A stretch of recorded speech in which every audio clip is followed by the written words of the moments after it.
C'est l'une des 43 épaves ciblées lors de cette opération de nettoyage de la rade de Toulon.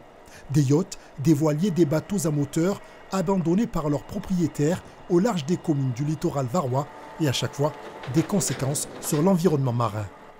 Au-delà des hydrocarbures qui au départ se dispersent dans l'eau, nous avons une pollution plastique très importante qui est liée à ces échouements.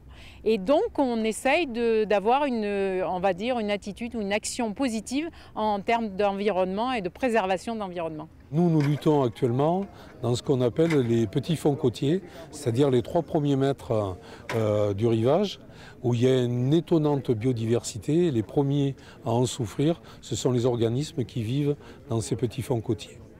Respecter les zones d'interdiction. Les autorités maritimes annoncent vouloir lutter contre les mouillages sauvages et tentent de sensibiliser les plaisanciers sur les bonnes pratiques à adopter.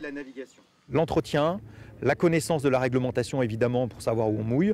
Le troisième point, c'est de prendre une assurance. Et le quatrième, c'est que si jamais on est amené à devoir déconstruire son bateau, il existe une filière gratuite pour ça.